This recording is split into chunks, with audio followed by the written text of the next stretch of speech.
Good morning, Santa Clarita. Welcome in. We're glad you joined us. You are listening to KHTS, your hometown station, 98.1 FM and 1220 AM. This is SCVi and iLead School's Eye on the Valley.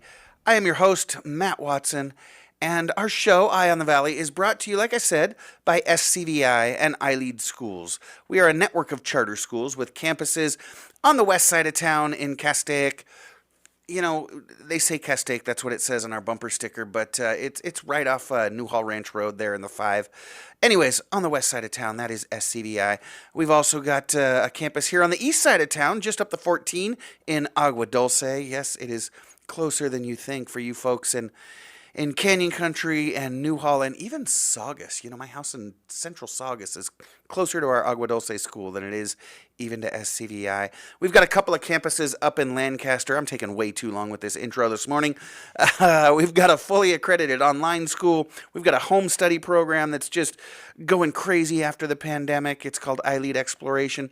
I tell you what, why don't you, while you're listening to us, dial into iLeadschools.org and check out all 6 of our schools, all 8 of our programs, and see which one is a right match for your kids. Because, you know, every kid learns differently. Every kid has different needs. And so we've got different formats from home study to online to hybrid to fully drop them off at the campus, pick them up at 3:30 kind of thing. So, yeah, check us out at iLeadschools.org, where we keep our eye on education here in Santa Clarita and across the nation. But like the show says, we like to keep our eye on the Valley as well, bringing you everything that you need to know about what's what here in the Valley. And at the same time, you know, I tell my boss, yeah, bossy, I'll do anything you ask me to do, just as long as I can goof off and giggle a little bit while I'm doing it. So, yeah, we have a good time on the show, but we also learn a lot. And so let's go ahead and get started. Let's take a look at the show. Happy Friday. Welcome to the show. It is that beautiful time of year where folks who like it cool can't complain. Folks who like it hot can't complain. It's just going to be another gorgeous weekend and another amazing show here on Eye on the Valley. In hour number 1, we've got Kari McCoy, president of the Leap Children's Museum of Santa Clarita. That's right. Yeah, we'll get to that in just a minute. But in hour number 2, we're going to be asking you the question, is your kid college and career ready? Are they? Are they? Well, to help you find out, we have Allison Bravo, Director of School Initiatives with iLead California, along with Dr. Josh Wentz from the Mission Opera. Wait, that can't be right. Producer Sarah, help me out with this. The guy from the Mission Opera, he's great, but, well, yeah, actually, I think it is, yeah. Allison from iLead and Dr. Wentz from the Mission Opera are going to help us figure out if your kid is college and career ready. That'll be exciting. And then at the end of the show, because Mom makes me, we bring my big brother on for trivia questions, fun facts, and some very, very questionable life advice. So like I said, it's going to be a great show, going to be lots of fun, very informative. Let's go ahead and do it. My first guest today is Kari McCoy, president of Leap Children's Museum of Santa Clarita. You heard me right, Leap Children's Museum of Santa Clarita. You didn't realize that we had a children's museum in town, did you? Well, A, yes we do, and B, where have you been? Because they've been around for about a year now, and the fact that you didn't think that we had a children's museum in Santa Clarita, A, is the problem, and B, is the solution that Kari is coming up with. You know, in my 30 years of education, I've encountered some pretty amazing educators, but it's not very often that you come across someone with an amazing dream combined with both the brilliance and vision to see it through completely, as well as the passion to develop a team to help her drive it all the way through its fruition. But that's exactly what I found when I met Kari last year. And today, her dream continues to grow and come closer to being a permanent reality for our community. And you, yes, you, need to get on board. Kari McCoy, welcome back to Eye on the Valley. Thank you very much for having me. I'm very excited to talk to you. We're glad to have you back. I always love talking to you. You've always got so much going on, and you know, it seems like, okay, what else, Kari? But while you're trying to launch this massive project of getting a children's museum permanently installed here in Santa Clarita, and you know, raising your own family. And, oh yeah, by the way, just a little side project. You're working on your doctorate, right? So you've got a lot going on.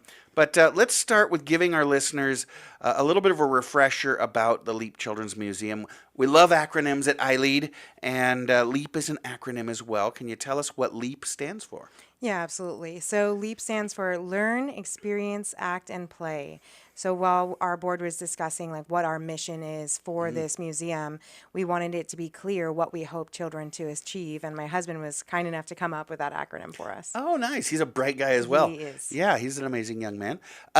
So you talked about your mission and your vision. What is the mission and vision of LEAP Children's Museum? Our goal, more than anything, is to get kids off of screens, to have a safe place to learn and experience. But we really want to give a space that children can learn without passively being talked at. Instead, we want them to be the leaders of their education. Love it. Right. It fits very well with iLead. So we want them to be experiencing the learning and not knowing that they're even learning, but falling in love with the experience so that they just keep wanting more and more. Our goal is to have in the permanent museum a science, technology, art, and career exploration, as well as Santa Clarita history within the museum. Oh, fantastic. So it's kind of that full core curriculum, but Yes. all wrapped around play, and love that. Kids can go there, spend a couple hours, and learn a ton without ever realizing it. That's the best way to do it. It's like, I don't know, maybe hiding the asparagus under the peach cobbler. I don't know. So, Kari, where'd this dream come from? Where was this born? What inspired you to gather a team together and say, hey, we need to put a children's museum right here in Santa Clarita? Yeah, I have to tell you, it absolutely comes from JCI. So I'm a Junior Chamber International member.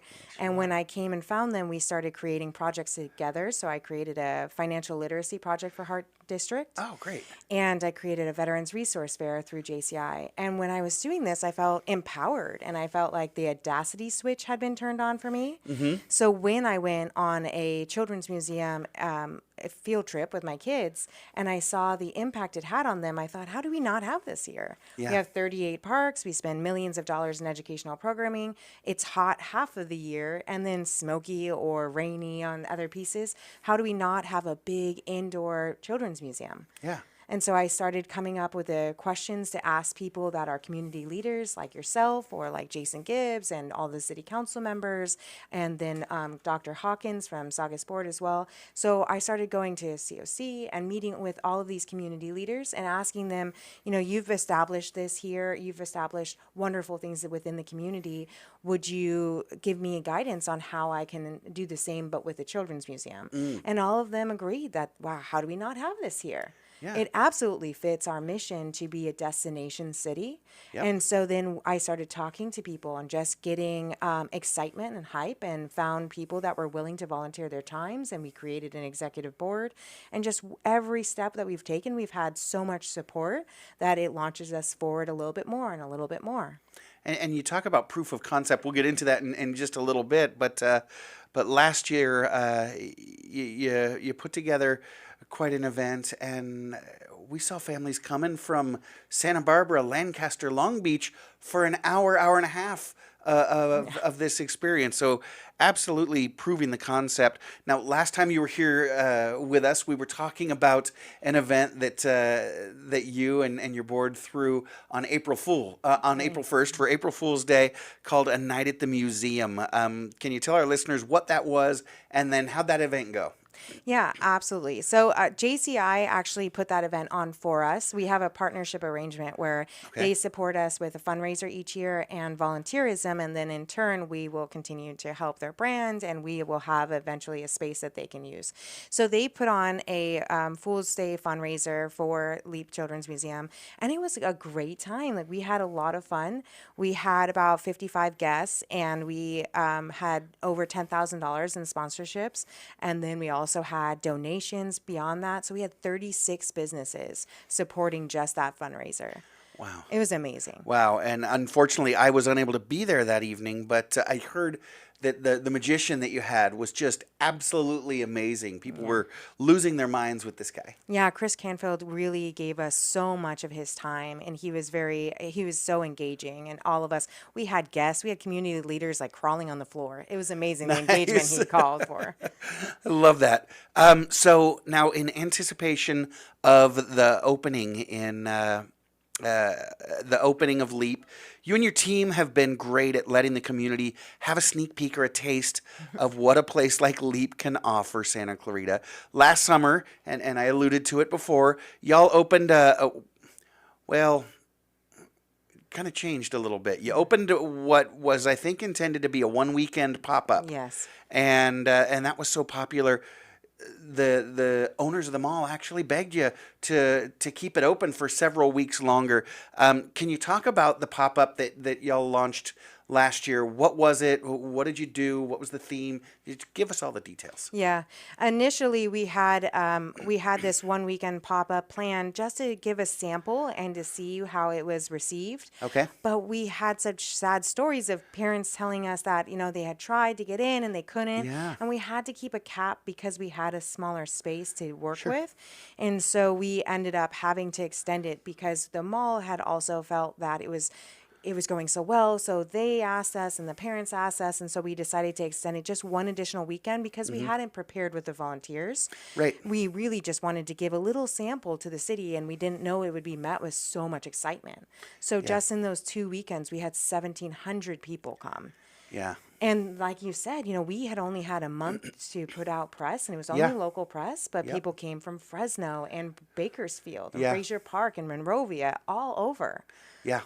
Yeah, and you mentioned it was just kind of one storefront that the town center was able to provide, but there were families just lined up, and I do remember the families walking by saying, "Oh, can we come in?" Yeah. Sorry, we're booked, and that was devastating to have to turn people away. And so hopefully this will continue to grow so that is never the case again. So yeah, you had kids in there playing, and they were doing all things related to construction. I love how intentional you were. You also had like a little sort of a sensory corner for kids that maybe would get a little overstimulated. You had, in fact, an hour of a little bit more quiet activities for specifically for kids that are a little bit more sensitive to noise. Incredibly intentional. We talked about the learning, right, and how the learning becomes incidental. Why, as an educator, Kari, do you feel that it's so important for young people to learn through play? I think it's even just my own experience with learning. I love learning, but I didn't know that as a child because the passive way that we learn sometimes in the current educational system really doesn't work for everyone. Sure. And so then you start telling yourself that maybe you don't do school or you don't do school well, right? And so if you can show them a different type of learning that they can reach, that they can be excited about, then you can see that it's not about the actual learning, it's about the delivery of the learning. Right. So that's why I think it's so important that we have that play, but also within play, you get excited about it, you're more open to exploration, you're more confident, and that confidence builds that identity as a learner. Yeah.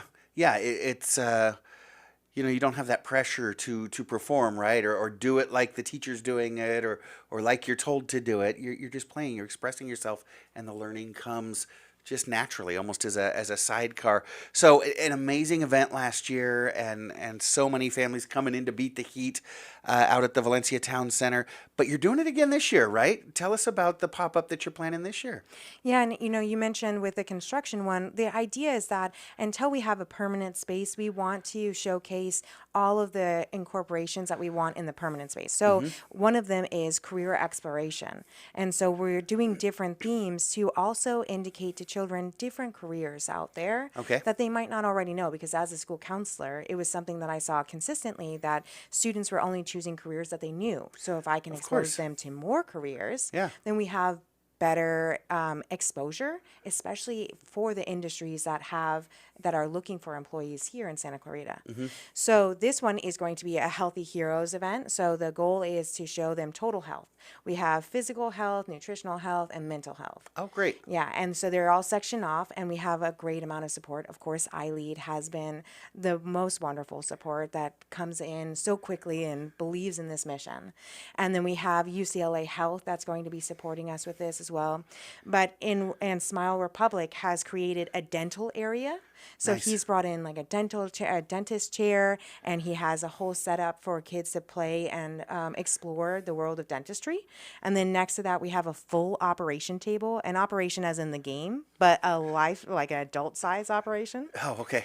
And then we're going to have, on the other side, we have a gym. So Hugo's Gym is giving us gym mats and creating a whole fitness area.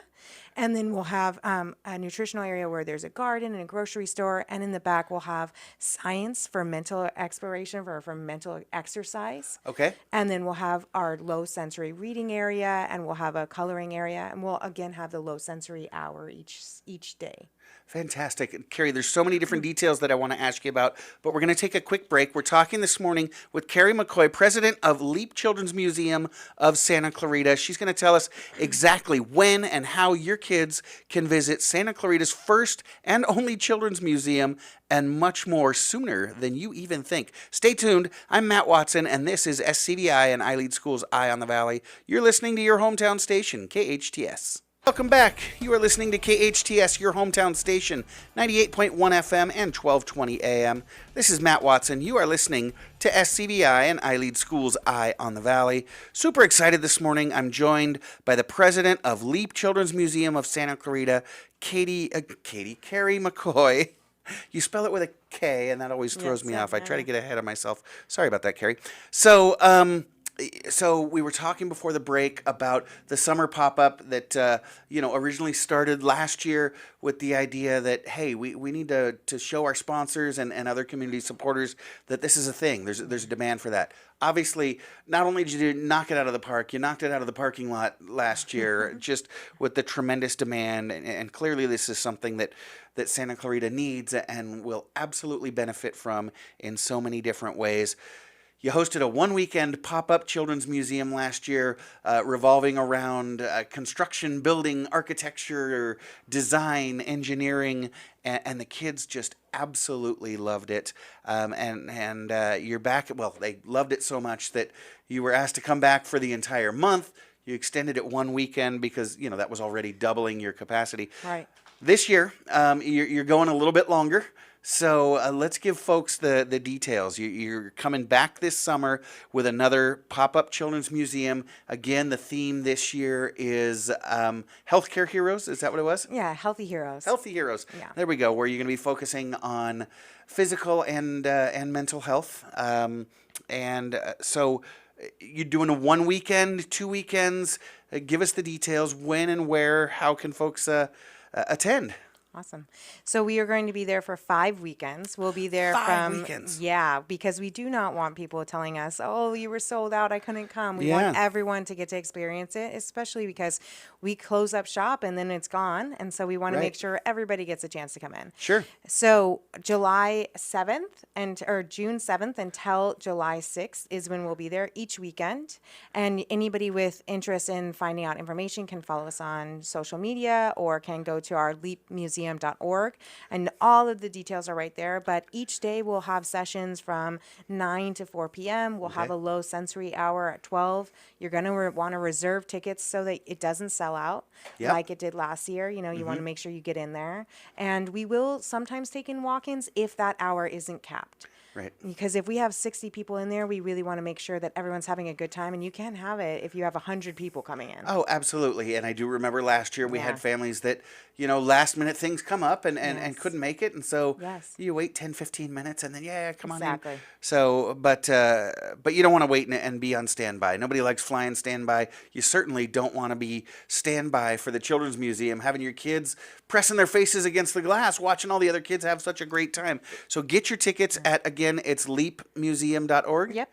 Leapmuseum.org. You want to get your tickets, but then there's a better way to assure that that your kids can have access to a children's museum year-round, and that's when you take them to the pop-up, that you hit that QR code and donate so that we can make this happen right away, because that's the dream, isn't it? That this wouldn't be just an every summer pop-up kind of thing.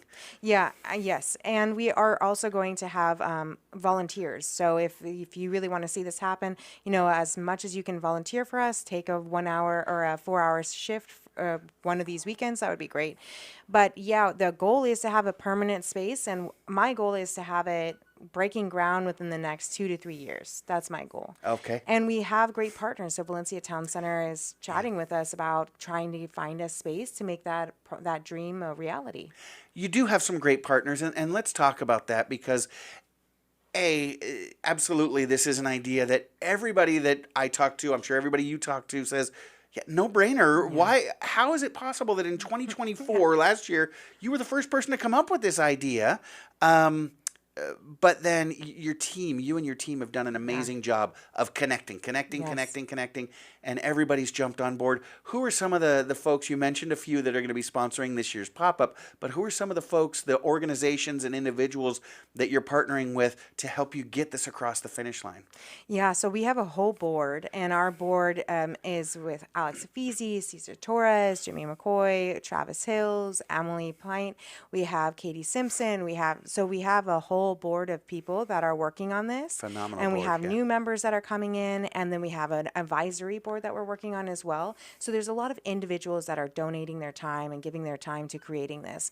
But then the businesses that have been really supportive and entities, Jason Gibbs and Rotary were both sponsors of the fundraiser and really believe in this mission, as iLead does. Yeah. And then Smile Republic has been really supportive. Not only are they a sponsor, but he's coming in and he's doing the work and designing his space. He's very excited about it. And then we have Hugo's Gym, who's coming in and supporting us, and UCLA Health, Valencia Town Center giving us the space, JCI giving us the volunteers, Lawn Kings providing artificial turf. So many entities that have been supporting us. Santa Clarita Concessions has been offering us snacks. Oh, great. Yeah. UCLA Health is supporting us. So it's just amazing how much support we've been getting. KHTS has been kind enough to put us on the radio and put us in advertising, and they have been very supportive. Jerry has given us a lot of guidance. So I could not do this without the community we have. And I do have to tell you that 20 years ago, Lorraine West commissioned for us to look into having a children's museum here. Okay. So she had this idea before it existed in the way that it does now. Now we have the families. Now we have the momentum that we need for it to exist. But she thought, she had the foresight ahead of time to think, this might be a thing that we should do. Yeah, but you were able to build that foundation and infrastructure and get everybody on board. And it sounds like it's definitely got the momentum that's going to take to open doors permanently over the next couple of years. So you're back at the town center this year for the summer pop-up. Again, if you're just tuning in, we're talking to Kari McCoy. She is the president of the Leap Children's Museum, a children's museum that's going to be hosting a pop-up location for 5 weeks from June 7th to July 6th. Did I get that right? Yep. Okay. Now, I want to keep peppering folks with details. It's going to be all day. They get tickets on your website, leapmuseum.org. Is it just weekends again, Monday through Sunday? Friday, Saturday, and Sunday, except for June 6th, we're not going to do it, and July 4th, we're not going to do it. Okay. And then we will have it where you buy a ticket and you come in for an hour and 15 minutes, which is enough time for them to play with all of the activities. And if they want to stay, you can buy another session. But that way we can make sure that we can get as many children to be able to experience it as possible. You said an hour and 15? Yeah. Yeah, we found that was kind of the sweet spot last year. Yeah, I remember there was, at the beginning, some longer sessions, and we realized kids are kind of petering out, especially with the fun, engaging activities. They were a little exhausted and ready for a churro at the end. And just like in the classroom, that 90 minutes of learning is like the sweet spot. Absolutely. And so it can be overwhelming beyond that, I think, but it's a bigger space and there's a lot more to do. So we might find that people want to stay longer and they can get another session if they'd like to. Okay, so bigger space. Last year, you were down kind of at the... Gosh, what is it? I think the west end of Valencia Town Center, by where the old carousel used to be. Yes. You're still going to be at the town center this year, but it sounds like you have a new location? Yeah, we'll be up on the patios right behind Lululemon and right across from Carter's. Okay, great location. Yeah, I remember... Yeah, last year there wasn't a whole lot of foot traffic down at that end, but oh gosh. Yes. Yeah, but we have a lot of foot traffic. Perfect location. Yeah. We've been working there every day, and we have the door open to keep it cool in there. And people will come in every single day hoping that it's open. So we have kids against the glass. And they're just, wait, please let me in. Okay, you need a lot of Windex donations. Yes. Yeah, Windex donations would be great. So that'll be fantastic. Again, you can get your tickets at leapmuseum.org. What other ways can people get involved? Because I remember it takes a lot of volunteers because you guys are doing it so smart. you're bringing kids in for 75 minutes at a time, and then your team, well, I was going to say your team takes a break. Your team takes no break at all. You take a break from the kids, and then your team kicks it into high gear. Talk to us about what happens during that 15-minute window. Yeah, so one of the reasons we have sessions is so that we can keep everything clean and organized so that kids coming in the next session can experience it just as great as it was for the first session. So we have to reset everything. So in those 15 minutes that we are on break, really what we're doing is we're cleaning and sterilizing, and then we're resetting all of the centers. But it does take a lot of volunteers to do that so that we can do it efficiently. It takes about 8 volunteers each shift, and we have like 4-hour shifts. So you're looking at 16 volunteers a day, and so it's hard to find that. It is. So I can imagine there's lots of people that maybe have kids and are excited, yeah, this is for our family, or folks that maybe their kids are older or don't have kids but recognize the value. How can they get involved? Can folks actually sign up to volunteer to work a shift and be part of making the Children's Museum here in Santa Clarita a reality? Yes, they can, and we would love that, and we would absolutely like to honor all of our volunteers that support us. If they're going to come and volunteer shifts, we're going to keep those names so that when we have the permanent space, we can recognize all of the people that made it happen, because the volunteers absolutely make it happen. 100%. So they can find it. We have these little images all over social media that talk about volunteers, but also on our leapmuseum.org website, there's a button to click, and it takes you to a signup.com, and you can volunteer for 1 shift or 10.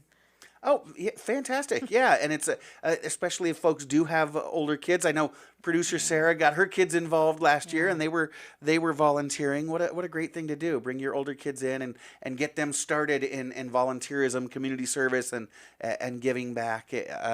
So that leads me to what is needed. Do you have an age limit? Do you need to be 18 to volunteer? Who makes the ideal volunteer at the Children's Museum? Yeah, ideally you're going to have a 16 or older. However, my 15-year-old volunteers, and he is very mature and able to manage his little section and does well with that.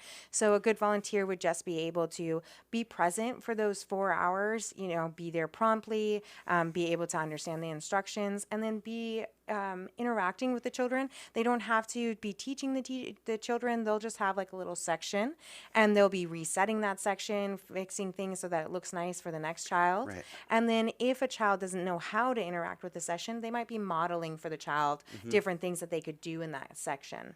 So if they're building big blue blocks, maybe the volunteer is building like a couple of examples of what they could do so that the children can see how they can use it if they seem overwhelmed by it. Yeah, absolutely. I noticed that last year during the time, those 75 minutes where the kids were in there, the volunteers really were not as involved, just kind of making sure everything's cool, because it's all play-based, it's all experience-based. For the most part, the kids just dove in, started playing, and the learning came naturally.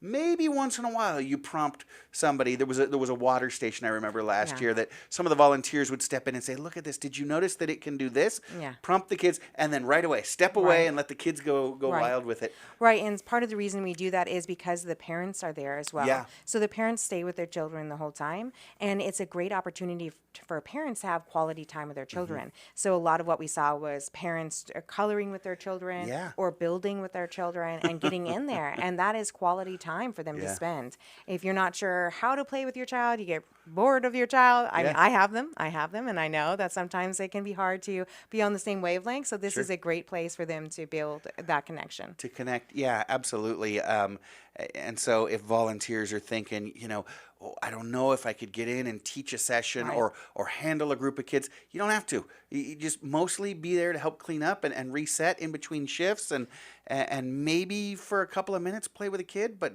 let the kids do it. And we also have the opportunity to like work at our concessions area where people are just buying snacks and water and talking about the museum, or doing check-in where you're just taking people's tickets and scanning them. So there's different things. If you're scared of the children, you can do something else.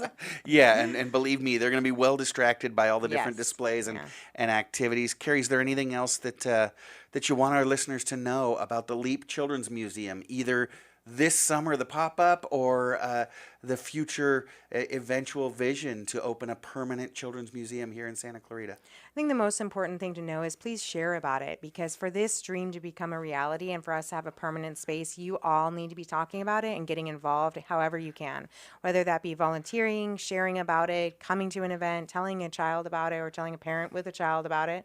Yeah. It's going to only happen with us as a community all standing behind it, like we have so far. They've Absolutely. shown up, they've been excited, and as long as we keep doing that, we're going to make it happen. Absolutely. So show up with whatever you've got. If you've got a few hours to volunteer, show up with that. If you've got a kid that would love to play, show up and demonstrate to the rest of the community this is something that we need permanently. And if you've got a couple of bucks, we've got such a generous community here, Yeah. and it doesn't take a lot. Show up at the website, click the donate button, or at the museum, hit that QR code and give 10, 20 bucks and help make this a reality. Or you mentioned you're on social media. Can you share your social media platforms or handles? Yeah, we are at Leap Children's Museum on Instagram and on Facebook. Okay, Instagram and Facebook. So just search LEAP, L-E-A-P, Children's Museum, and you know what? Share a post or two, and even if you don't have kids, share it out there and say, hey, I know a lot of my friends have kids. Get them to the Children's Museum. Or hey, I know a lot of friends that have money. You need to be donating to the Children's Museum. Put a little peer pressure on your neighbors. So one more time, Kari, can you reset things for our listeners? You're looking to build a permanent children's museum here in Santa Clarita, and it's continuing with a pop-up this summer. Share the dates, share the times, locations, and how folks get tickets to the Healthy Heroes Play Lab. Yeah, each year we're going to have these pop-ups, and this theme is going to be Healthy Heroes. We're going to be there from June 7th until July 6th, from 9 to 4, Fridays through Sundays. And there's going to be a low sensory hour at 12 o'clock. So come get tickets. You can find us on leapmuseum.org or on our social medias. And this will be for that permanent space. So get involved, get excited about it so we can get to that permanent space where we have 20,000 square feet and we have science and emerging technology and Santa Clarita history and have this really fun staple. It's going to be a legacy in our community. And so all of you would ideally get involved and have your name on those buildings. Yeah, absolutely. What an exciting project to get involved with and be able to tell folks in 10, 15, 20 years, yeah, I was a part of that. I helped open that. So one more time, how do people volunteer? How do people donate? And most importantly, how do people get tickets and get their kids in the museum?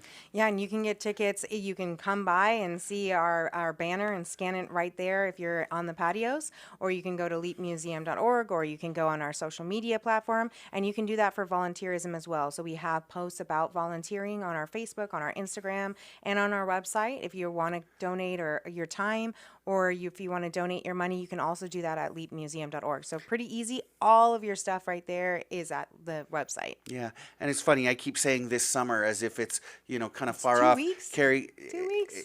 It's 2 weeks. You said you start June 6th. Yeah, June starts on June Sunday. 7th. That's a week away. Oh my God. That is a week away. So you're going to want to get your tickets now, because I guarantee you they're starting to fly out the window.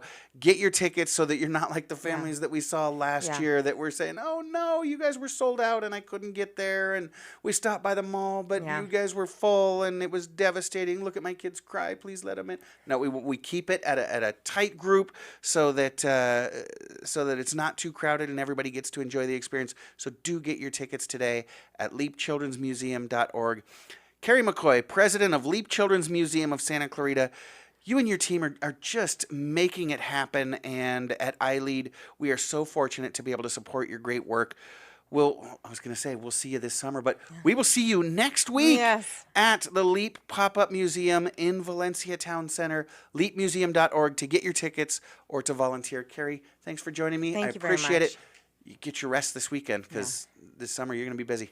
Yeah, absolutely. Thanks so much for joining me. I am Matt Watson. You are listening to SCVi and iLead School's Eye on the Valley. We will be right back on your hometown station, KHTS. Welcome back. You are listening to KHTS, your hometown station, 98.1 FM and 1220 AM. I am your host, Matt Watson, and you are listening. I'm sorry, having a little fun on the commercial break. You are listening to SCVi and iLead School's Eye on the Valley. Shout out to listener Tara. Thanks for texting in and letting us know you're listening. Happy Friday, everybody. We are so glad that you joined us today. We just spoke with Kari McCoy. She is president of Leap Children's Museum of Santa Clarita. If you missed the interview, you can always check it out on our podcast. Go to the KHTS website, hometownstation.com, and just click the on-air features and then click podcasts, and you can hear the interview with Kari or any of our past shows. We are always archived there. And coming up in hour number 2, we're going to find out if your child is college and career ready. Oh my goodness. Are they college and career ready? Oh my goodness. There's a tiny little Chihuahua walking by the station. How adorable. Squirrel. Yeah, not quite as big as a squirrel, though. Anyways, is your child college and career ready? Well, we've got a couple of guests that are going to help you find out. But for now, I want to ask you a question. Are you like me? Because if you are, God help you. But are you like me? Do you love words? I love words. I always have. Clearly, I love talking. I do it way too much. But I love writing. I love playing around with words. Love puns and different idiomatic expressions. We talked a few weeks ago about malapropisms where people misuse expressions. I love studying words. And, last night, I'm a big radio guy, obviously. Don't just do it on the show. I listen to the radio all day long, listen to a bunch of different shows. And last night, as I was listening to the radio, every time I turned the dial, I kept hearing the same word over and over and over again, and I got to thinking about it. And that word was stave. You heard me, stave, S-T-A-V-E. When was the last time you used the word stave?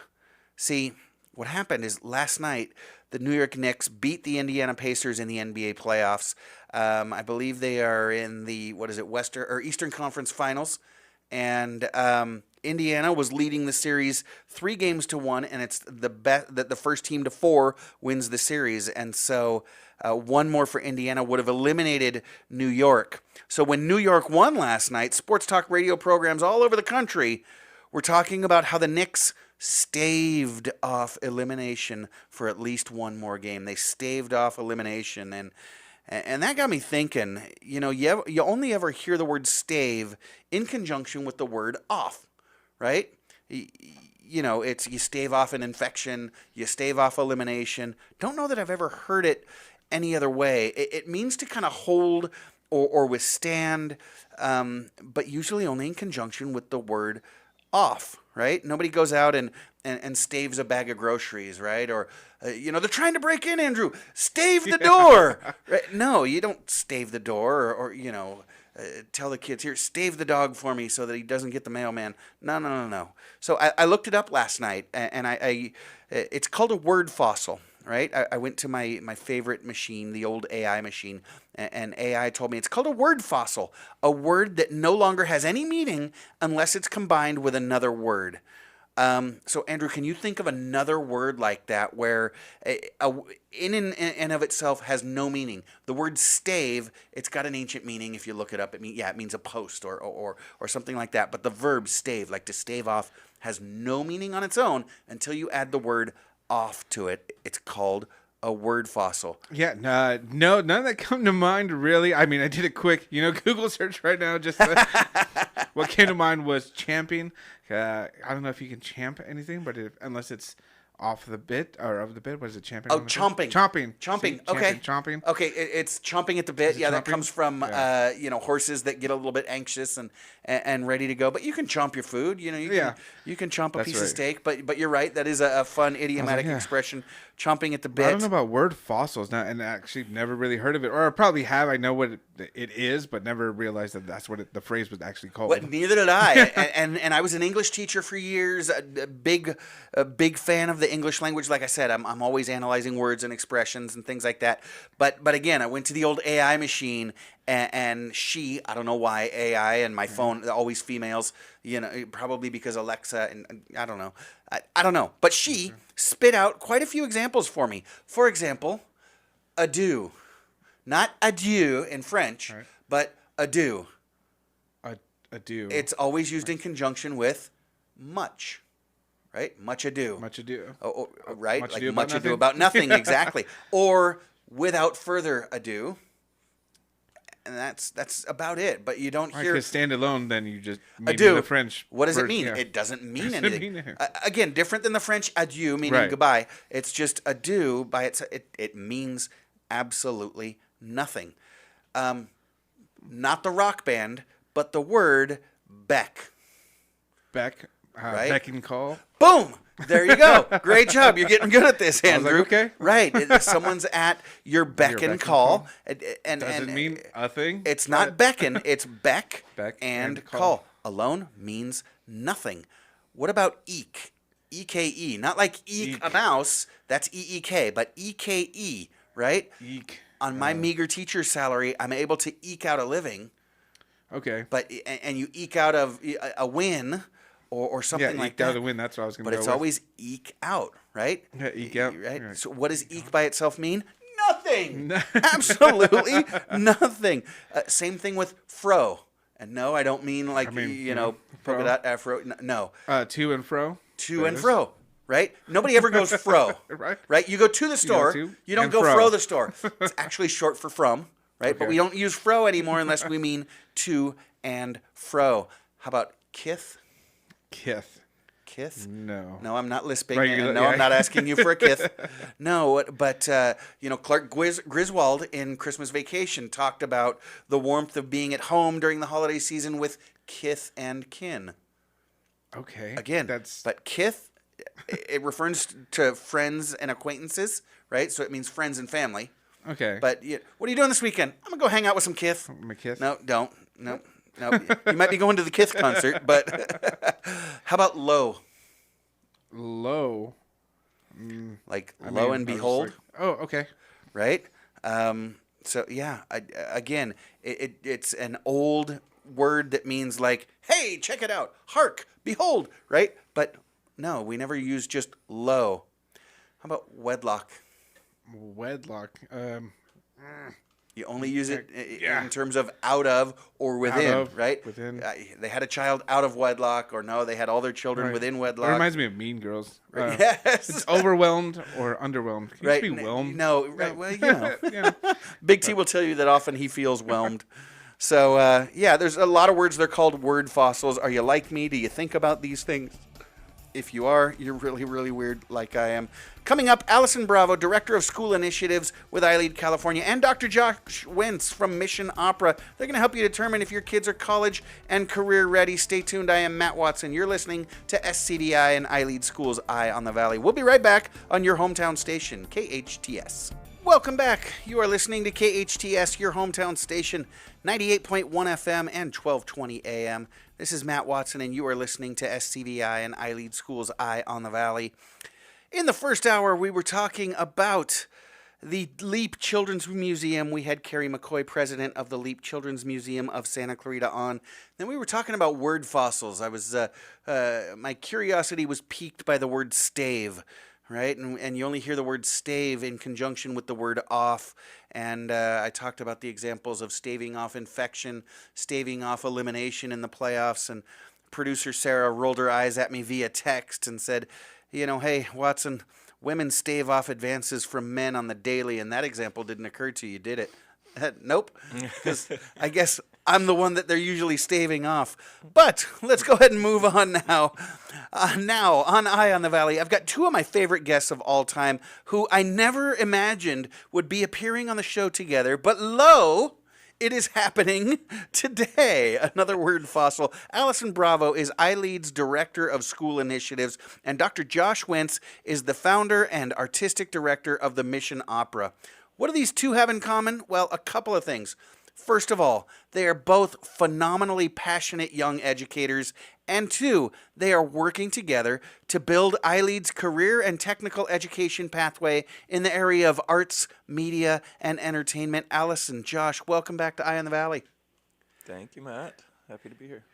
So glad to have you both. Thank you so Allison, much. let's go ahead and start with you. 'Cause you work with a lot of our different high school programs like this one, but I know one of the things that that our families really look for now in education is the availability of dual enrollment. I hear constantly when people call our office, do your high schools offer dual enrollment? We've got several high schools, Allison. Do one or more of them offer dual enrollment? Yeah, Matt, that's a great question. And Thanks. if you don't mind for a second, for our listeners, I'll just define what you mean, just so we all have a common vocabulary. So dual enrollment is when a high school student through the high school can take a college credit course with a staff member from that college, and they earn both high school credit and college credit. The thing that is wonderful about dual enrollment as well is it's completely free for the students. They don't pay any fines or fees. They don't pay any textbook or supply materials, so it's completely free. And oftentimes it's more supported than if a student just took a community college class during summer or in the afternoon on their own. And the answer to your question is yes. We are rapidly expanding our dual enrollment opportunities. We have two wonderful community colleges that we partner with. So Santa Clarita Valley International, our founding school in Santa Clarita, partners with the amazing College of the Canyons and has been doing so for a few years now. Yep. And they offer at least one or two dual enrollment classes on campus during the school day at SCVi every semester. That is fantastic. Yeah. And then we have Agua Dulce, which is our tuition-free blended learning high school just up the road from SCVi. And they partner with Antelope Valley College. And starting next year, we have a new partnership. We're going to be offering online dual enrollment for our Agua Dulce learners, so a little bit more flexibility since they kind of come and go onto campus as they need to provide some more flexible options. So they'll be doing college online next year. Love that.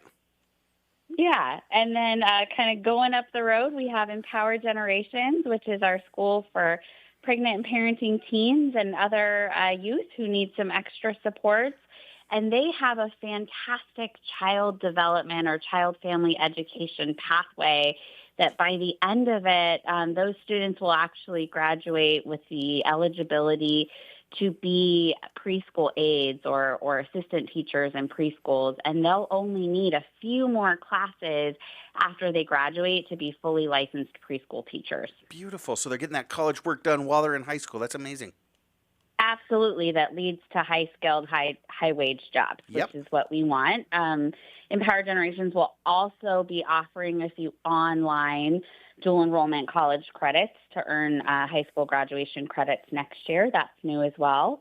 Then we have iLead Online, our purely online school, and starting next year with Antelope Valley College again, starting to offer some dual enrollment classes, a couple a semester.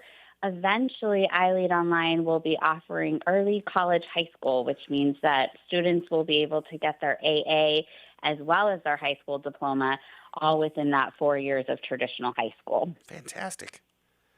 Yeah, and then our last high school, iLead Exploration, which is our home study program, does not currently offer dual enrollment. However, they offer concurrent enrollment, which is really similar, and that actually gives our exploration families a little bit more flexibility about which college they choose to take classes from, given that students in that school are so spread out throughout Southern California. It makes more sense that they get to choose the community college closest to them. So a wide variety of classes that they can take through their local community college. Fantastic. Quick shameless plug, Allison. You mentioned our 5 different high school programs. We actually operate 6 schools, 8 different programs in the iLead network, and you can find out more about any of these schools that Allison just mentioned with all this amazing programming at iLeadschools.org. So check out the best school, the best fit, the best programming for your child at iLeadschools.org. Wow, that was yucky. I sound like sales scum. Anyways, Allison, being as how we are a unique type of schools and a lot smaller. You know, I was touring one of our campuses yesterday, and I noticed in the high school, there were like 12, 15 kids per class, really smaller school size. So with smaller schools, smaller campuses like that, are you still able to offer some of those really really important things to prepare our kids for college, like college counseling and things like that? Absolutely. And I would argue that because we're small and because one of our 3 pillars of our methodology is individualized learning, we actually may do a better job than some of our bigger high school campuses in offering individualized college counseling. So each student sees their college counselor multiple times throughout the year. College counselors know who they are. They know their name.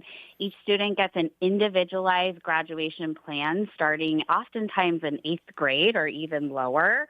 And that's really connecting who that individual child is, where they want to go, what their unique aptitudes and interests are, to both maximize what they're going to use their high school programming for, and then make sure that not only are they prepared to step out college and career ready, but oftentimes they're doing that work like dual enrollment in high school so that they already have one foot in the direction that they're walking after graduation. Nice. So you've got all these different programs and processes to help kids get a leg up and a head start into and through college.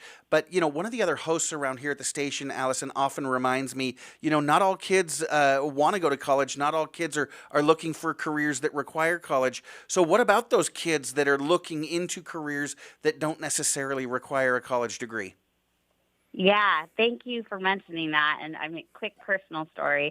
My husband didn't go to college. He actually went through apprenticeship program into the trades. And in 5 years, he graduated debt-free, having supported our family with benefits, having paid work right from the beginning. And he makes more than a starting teacher does, that's for sure. So I'm personally a big fan of apprenticeship and trades. And in our schools, we do a really great job of making sure, again, that paths are individualized for what learners want to do. So that could be, again, apprenticeship, vocational school, direct entry into the workforce. Entrepreneurship is a big staple of who we are through design thinking. And so we have a lot of entrepreneurs that start businesses in high school and are pretty much self-sustaining by the time they graduate, as well as partnerships with our community colleges for bridging directly into community college, and then our traditional four-year schools. We really want to focus on a right fit for each child. And so to do so, Allison, I think, and Dr. Wentz, don't get bored. I know this is where you come in soon. You're developing pathways to help prepare kids for those careers as early as high school, getting them the knowledge, the understanding, the skills, the background, and even in some cases, certificates in what are called CTE pathways, correct? Yeah, and again, for our listeners who don't speak ed speak like Matt and I do every day, thank you. That's career technical education, and that's not like your mom and pop's old auto shop or woodwork class, right? Which is still very valid and important. But really thinking about these universally transferable career-ready skills that our learners are practicing through our 2 or 3 year CTE pathways. They're forging partnerships, which I think we're going to hear a little bit about in a second, with industry experts, and they're getting that hands-on knowledge and skill to be ready to go into those high-wage, high-skill careers that our area needs.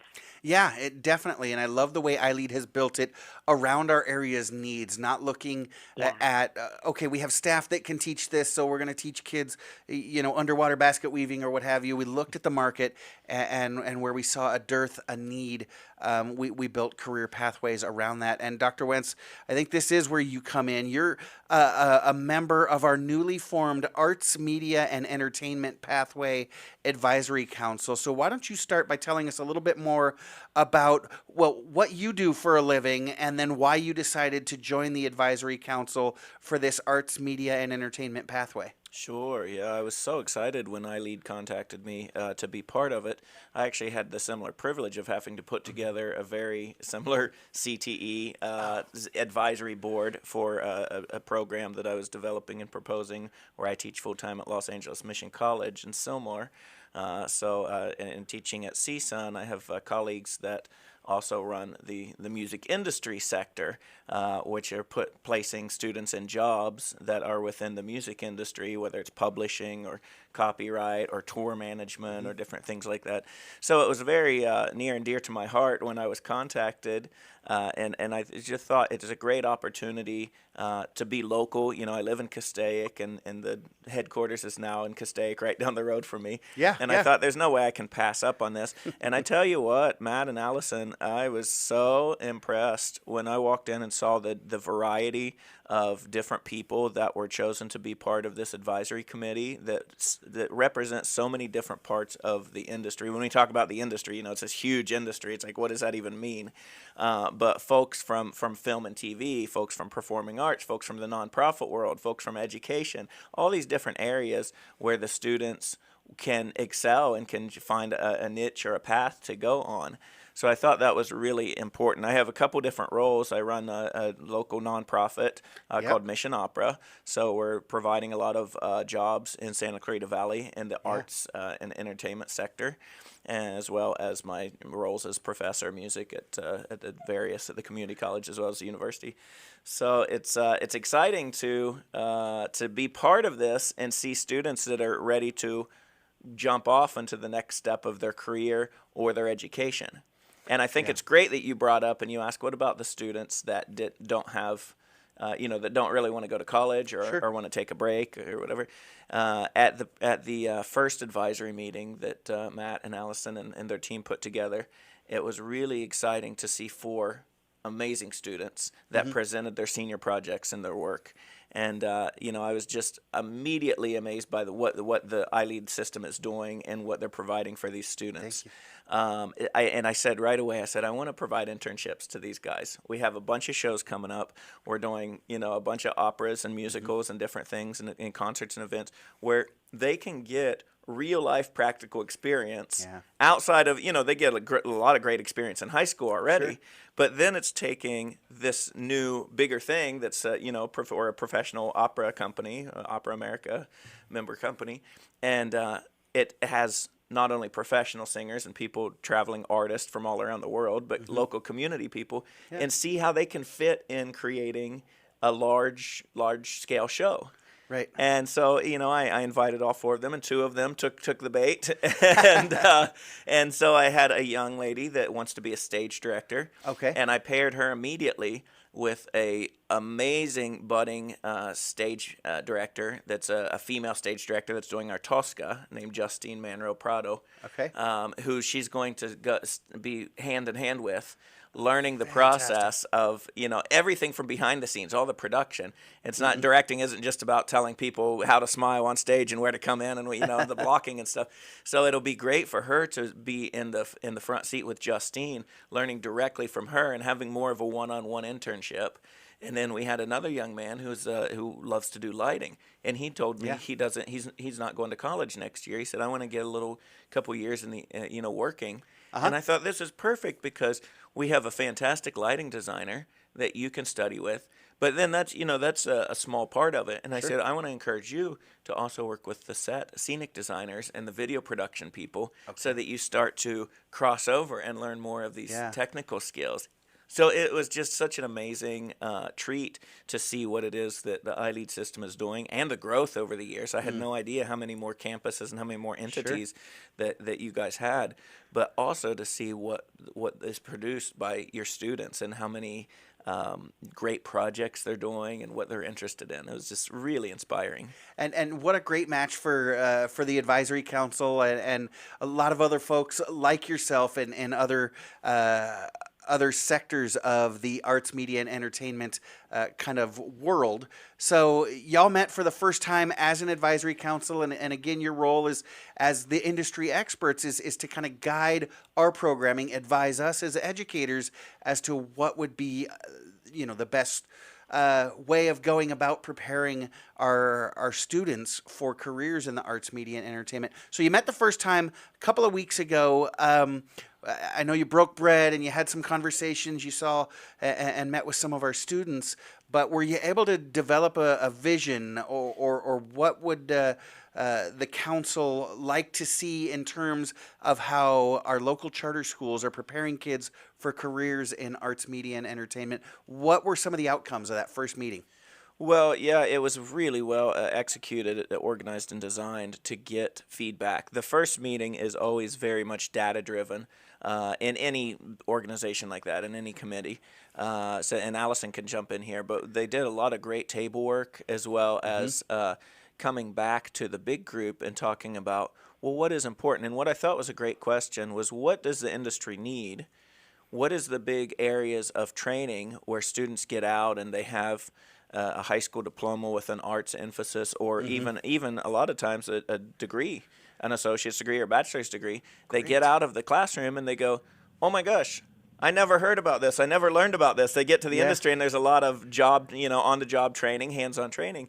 And so I thought it was great that they were starting to ask, what are those deficiencies that the students possess that we could start to incorporate into our curriculum? Which is such a brainless question to think, but it's one that nobody asks. Yeah. So it was fantastic to have that and see the people say, we want to provide this to our students so that there's less of a gap when they go out into the workforce.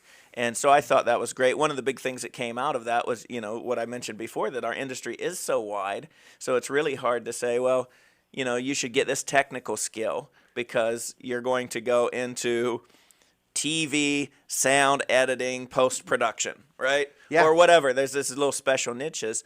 So there is a lot of on-the-job training when it comes to specific. But then you have to take a step back and go, in every organization, what are the main things you have to find? Sure. You have to find, for us, nonprofit world, right? You always have to chase the mighty dollar. Yes. So it's all about the fundraising. It's about advertising and marketing. It's about building a community. It's about creating a culture. And it's about networking and creating bridges with people. So those seem like kind of generic, vague terms. But you can't think of an industry, in whatever job industry, that you don't have to hone those skills. So I thought that was a really fantastic first dialogue that we had. Yeah, such an amazing start, and amazing things are going to continue to flow. I know it through that advisory council and that career technical education pathway. Allison Bravo, Director of School Initiatives with iLead California. Dr. Josh Wentz, Founder and Artistic Director of the Mission Opera. We're so grateful for the support that you're giving to our students studying arts, media, and entertainment. But Dr. Wentz, when we get back, we do need to take a quick commercial break. I want to talk a little bit more about the Mission Opera and some of the fantastic shows that you've got coming up this summer. Y'all stay tuned. I am Matt Watson. This is SCVi and iLead Schools Eye on the Valley, and you're listening to your hometown station, KHTS. Welcome back. You are listening to KHTS, your hometown station, 98.1 FM and 1220 AM. This is Matt Watson, and you are listening to SCVi and iLead Schools Eye on the Valley. I'm joined this morning by Dr. Josh Wentz, Founder and Artistic Director of Mission Opera. Before the break, we were talking about how Dr. Wentz and Allison Bravo, thank you for joining us as well, and a group of other industry experts are partnering with our schools to support students getting an education in careers in the arts, media, and entertainment. It's interesting here in the United States, we actually have been behind several other countries in realizing we need to do a better job of preparing kids for career life while they're still in high school. That it's not just getting a basic education, and then if you want to prepare for a career, then you need to go to trade school or college. But we need to start that in high school. And Dr. Wentz, you and others like you are doing such an amazing job of helping get our students started in careers in the arts, media, and entertainment area. But I did want to ask a question. We had talked about, give me just a second here, I lost my place. We had talked about, careers in the arts and how you were able to get a couple of our learners started early on. But I'm kind of an older guy, and I remember my friends in school, loving art and falling in love with maybe acting. But I remember those fields always being thought of as very limiting. Yeah. Right? There's everybody in the world wants to be a famous actor. We all want to be Tom Cruise, but there's only 6 or 7 jobs out there, or an artist. We always think of, that might be another word fossil we always think of as, the starving artist. Yeah. Right. But so what career options, can you debunk that myth a little bit? What career options are out there for people who are pursuing a career in the arts? Yeah, absolutely. No, there's if people think, I mean, and just to take a step back and equate it to folks that might have kids in sports teams in school. There's always the kid that goes, I'm going to play for the NBA. Absolutely. I'm going to play in the NFL. Yes. And even then, think about how large a team is. How many people are on that team, and not just first string, but second string, the bench warmers and the up and coming, and then how many teams there are in those organizations, right? Yeah. There's only one Tom Cruise. That's a good point. But so it's kind of equivalent to that to say, I want to be at the top, I want to be at the best, I want to be on Broadway, right? Is a pretty hefty goal. And so when kids start to say they want to go into the arts, if parents get their mindset that, they're not going to be the next Tom Cruise. You're right, they're not. But there's so many other options that they can go in. When we talk about career and technical education, we're really talking about hands-on technical type training that students can get into the field. That really has a large capacity in the music industry and technology. Jobs in those fields look like they could even be as mundane as data drivers that are people that are working in publishing and doing, selling music, selling rights and royalties to music. We talk about copyright law a lot, there's a law element Andrew and to I were it. talking about that earlier. Yeah. You also have things like tour management. You think about the big Beyonce concert that came in a couple weeks ago, and how many people and how much money is involved in a huge scale concert like that, and how much economic stimulus it brings to a community that hosts it. So that's a way that the arts is really contributing to not only jobs in the community of all the people. I mean, there's probably thousands of people on something like that. But you talk about agent representations and management. There's a lot of people that are business. So all of these things, and then you can get into actually production, sound engineering, video engineering, any kind of, in my area, I'm performing arts, right? So we are live theater. Basically the jobs that are available, and we provide all these jobs from the top down, the kind of the arts administrative jobs of the folks that are in the office doing the desk work, which is also sort of career technical education too, all the way down to the people that are stagehands, lifting all the big things and pushing set pieces around on stage.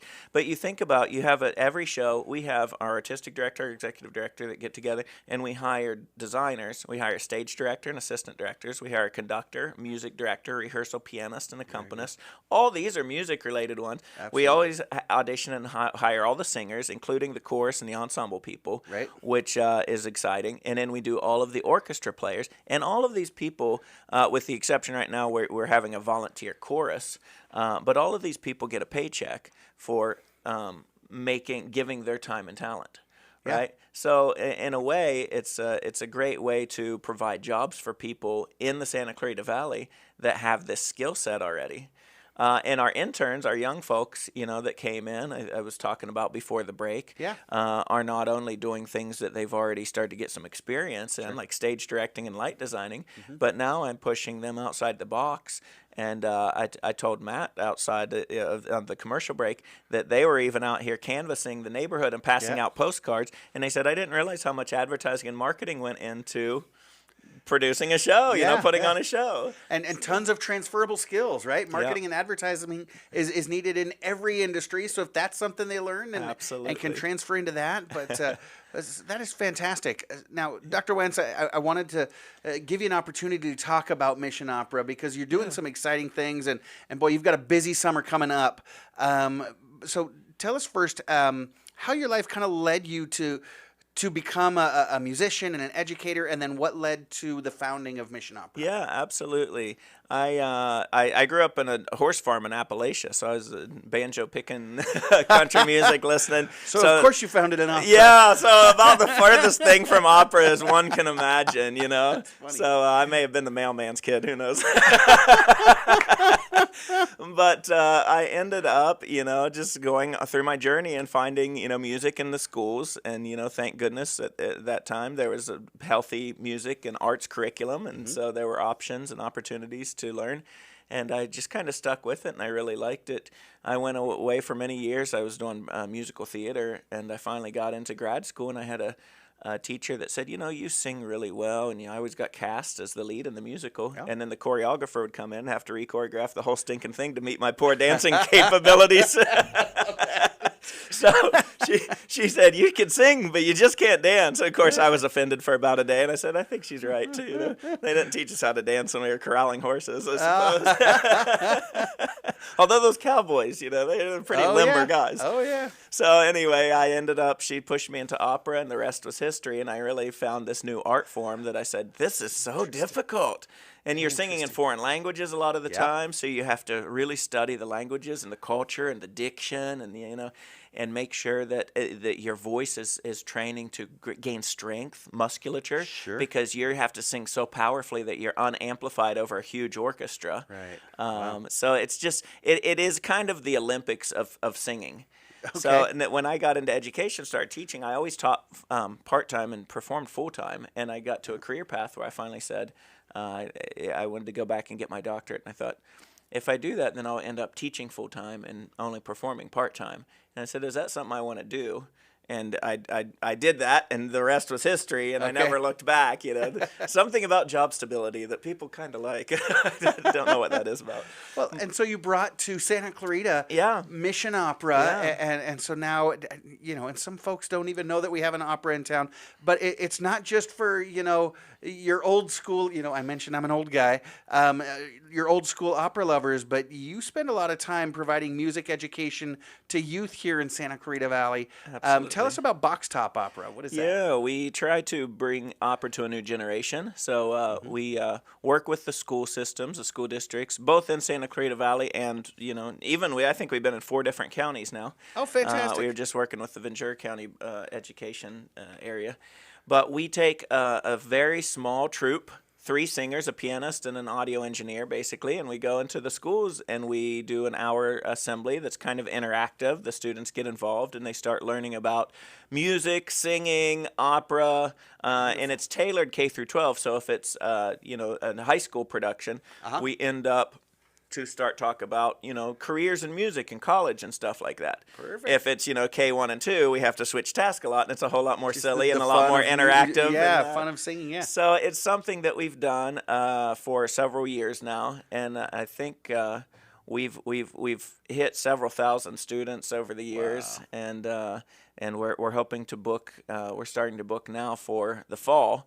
So if there's any educators, board members, wink, wink, or folks that have any pull in the school systems, we would love to start booking you guys for the fall before we fill up and come out and teach your kids. And the great thing about it is it hits one of the California education standards. So administrators are always tasked with, balancing their curriculum with meeting these standards. And so what better way to have someone else come in and do programming for you? Absolutely, You don't have to worry about anything. There's no prep, and the students just have a great time. And it's a wonderful way to expose them and teach them for the first time about opera and making noise with their bodies and getting excited and dancing and moving and getting all the willies out of them. And it's just so fun. It's so inspiring. Yeah, absolutely. And doing such a service to those teachers that are then taking them back to the classroom. Yeah. That's amazing. You really are the perfect match for this advisory council that we've put together at iLead for careers in arts, media, and entertainment.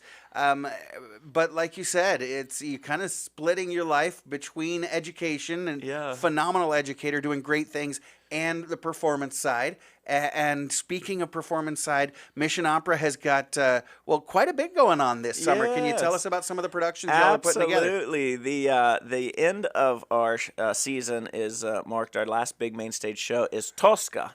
And Tosca is one of Puccini's famous masterpieces. So if you've never seen an opera, Tosca is a great one because it's one of the most famous ones in the world.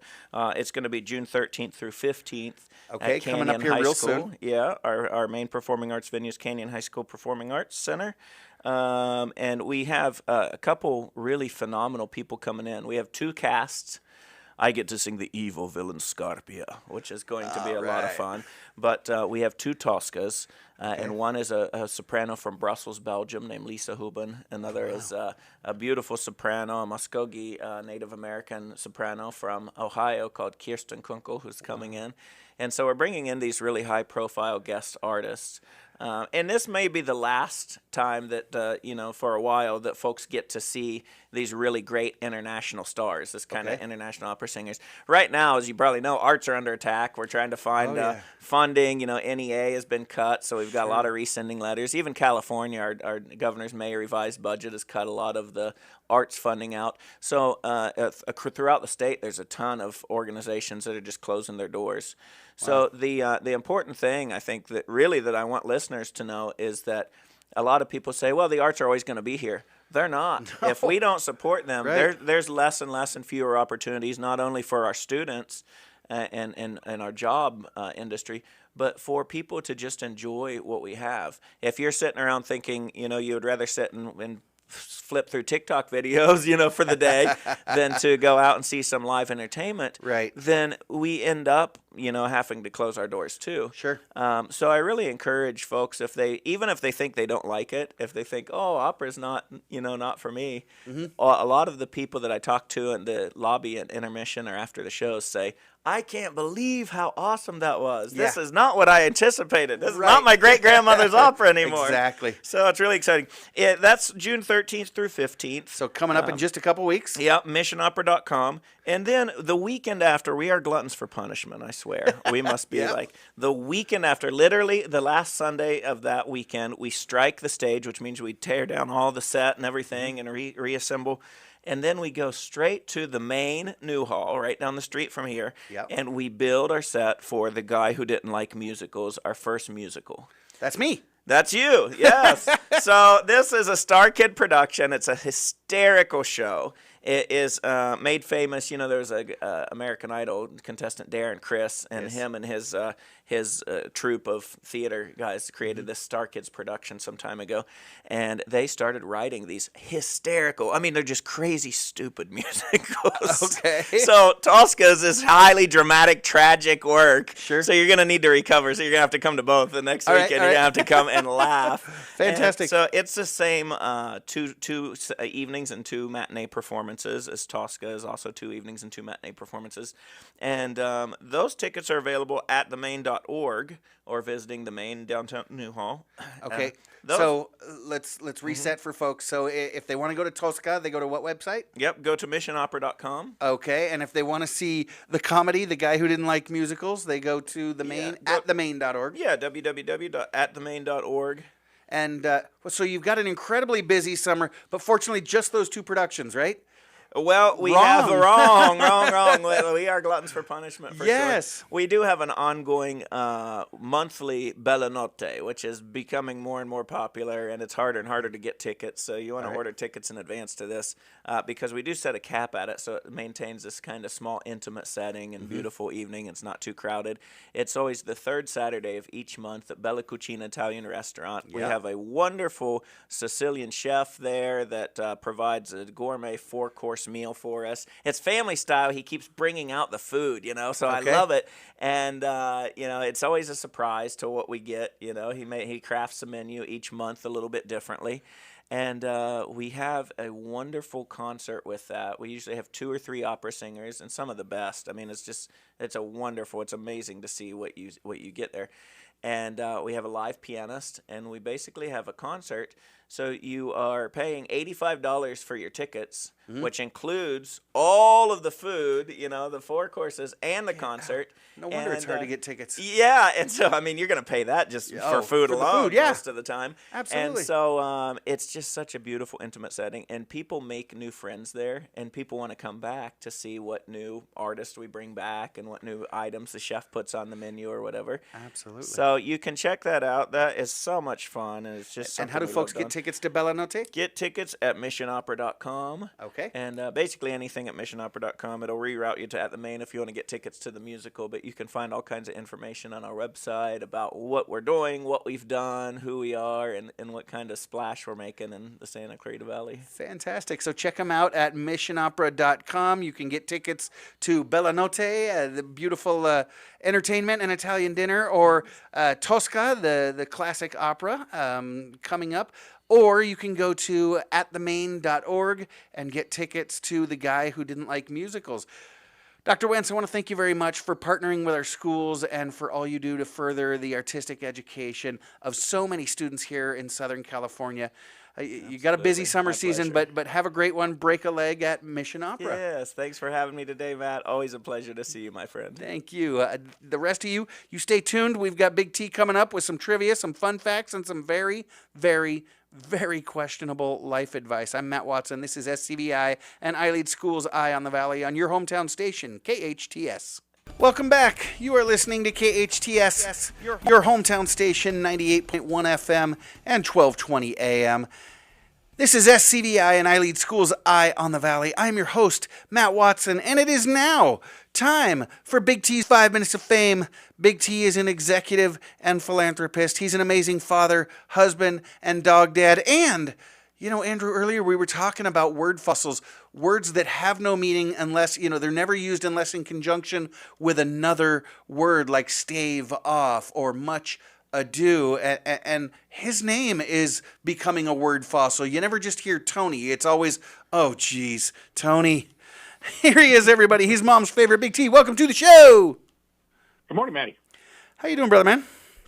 I'm doing very well, thank you. And yourself? Doing great. Engineer Jen took a little bit of a powder. She is enjoying some much-deserved vacation today. So you got Engineer Andrew here in the house. Good morning. Good morning, Andrew. I'm sure Jen is listening because she's. I'm sure she wants to hear these life hacks. Well, she's growing as a person as a result of your advice, Tony. Unfortunately, what she's growing is tired, frustrated, annoyed. and taking vacation on Fridays. Right, exactly. Yeah. Between filing HR complaints, yes. So what have you got for us? Engineer Andrew and I, on the other hand, we are here for it. We are here for it. We've been implementing some of your life advice. What do you got for us today? Yeah, so I got some of my shenanigans. Now, Frogger, you know that I love me some Duke, my 5-year-old lab. Oh, love me some Duke. But I'm starting to think that Duke is smarter than me. Now, I'm glad Jen's not here because she'd have something to say. But, Duke knows like 7 or 8 words in English or Spanish, but I don't understand any of his barks. Okay, so he might be a little smarter than you, yeah. He might be a little smarter than me, but he is indeed a good boy. A very good boy, yes.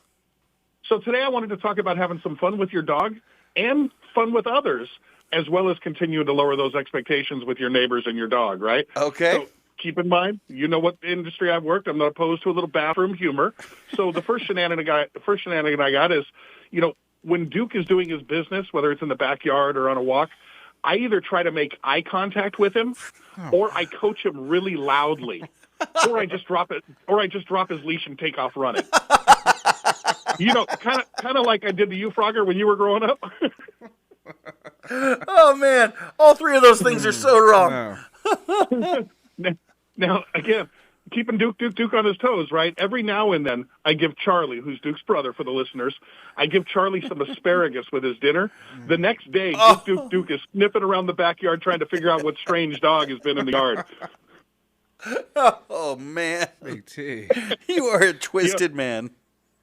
Lastly, to mess with my neighbors, I get a large beef bone, like a femur bone from a cow, from my butcher. Yeah. I put one of Erica's shoes on the end of it, and then I let Duke play with it in the front yard.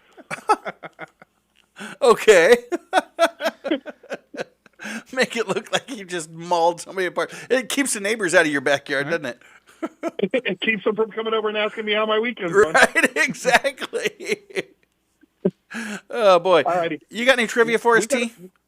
I do. We got about halfway through 80s music trivia last week. You want to pick it up there? Yeah, I think we'll maybe be able to get about another quarter of the way through today. You got about 2-3 minutes. Perfect. Yeah, so in what 80s movie did Madonna portray a nightclub singer? Frogger. Frogger. Desperately Seeking Susan. That is correct. What? Yeah. Red Red Wine is a song by what 80s band? Frogger. Andrew, okay. That'd be UB40. Yeah. That is. What Friends actress jumps up on stage to dance Andrew. with Bruce Springsteen? Oh, yeah. Andrew. Courtney Cox. Courtney Cox is correct. Nice pull, Andrew. What's the name of the 1983 song by Bonnie Tyler when someone is repeatedly told to turn around bright? Frogger. I have a fun story about that song, but it's far too long. That is Total Eclipse of the Heart. It is. Annie Lennox is one half of the pop group Frogger. Frogger. I think I jumped the gun. I was going with Eurythmics. Okay, so what's your answer? Dave.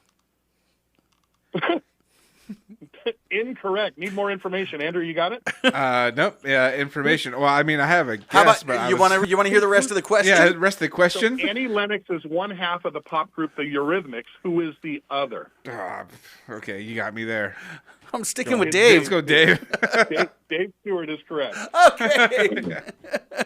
What band was known as the Fab Five in the 80s? Fab Five in the 80s. Frogger. Band. Frogger. There were 4 in the Boys to Men. Fab Five. Got nothing. Led 2 hour Zeppelin. show, Frogger. Incorrect. It's actually Duran Duran. Oh. Okay. Okay. All right. Didn't What catch on. 1989 Cher video was banned from MTV because of her revealing outfit? Oh, it was the one where she was on the aircraft carrier, wasn't it? Yeah. Yeah, those soldiers like that. If I can bring back time. I was going to say that, and I thought, there's no way she's wearing that outfit singing that song to those soldiers. Okay. Yeah. All right. All right, jumping off the 80s music, what cartoon character let down her iconic towering blue hairdo to promote Andrew. Dove styling hair products? Andrew. Maybe Marge Simpson. Marge Simpson is correct. Cola, cherry, licorice, apricot, and cardamom are 5 of the 23 famously advertised to be present in every can of what drink? Frogger. Frogger? Coca-Cola? Incorrect. Oh, Andrew. Dr. Pepper. Good pull, Andrew. Nice. Hey. Yeah. Oh, wow. Hey, believe it or not, we are tied, man. All righty. What 4 colors are used in the lettering of Google's logo? Oh, I won't look. Oh, Frogger. Andrew. Okay. Go ahead. Red, green, blue, yellow. Yep, that is correct. Red, Like green, it. blue, and yellow. Last question. All right. Bloomin' Brands owns over 1,500 restaurant chains, including Outback. What is their famous appetizer? Andrew. Yeah. Andrew. The bloomin' onion. Bloomin' The onion. Bloomin' Onion. I thought you were going away from the obvious, and so I was waiting for it. Okay, Big T, we do have to wrap it up. Engineer Andrew, you took me today, and I am bitter. Alrighty, Big T, thanks for swinging by. We appreciate it. We also would like to thank our guests, Kari McCoy, founder and president of Leap Children's Museum of Santa Clarita. They're opening next week. Get your tickets at leapmuseum.org. Allison Bravo, director of school initiatives with iLead California, and Dr. Josh Wentz, founder and artistic director of Mission Opera. Producer Sarah, engineer Andrew. Oh, don't forget to go to missionopera.com to get your tickets to several of the different shows they're putting on this summer. They got something for everybody. Producer Sarah, engineer Andrew, and thank you for listening. Remember, friends, life is hard, but we are all here to help each other along. Be well and do good, and join us again next week and every Friday, 8 to 10 a.m. I am Matt Watson, and this is SCVi and iLead School's Eye on the Valley on your hometown station, KHTS.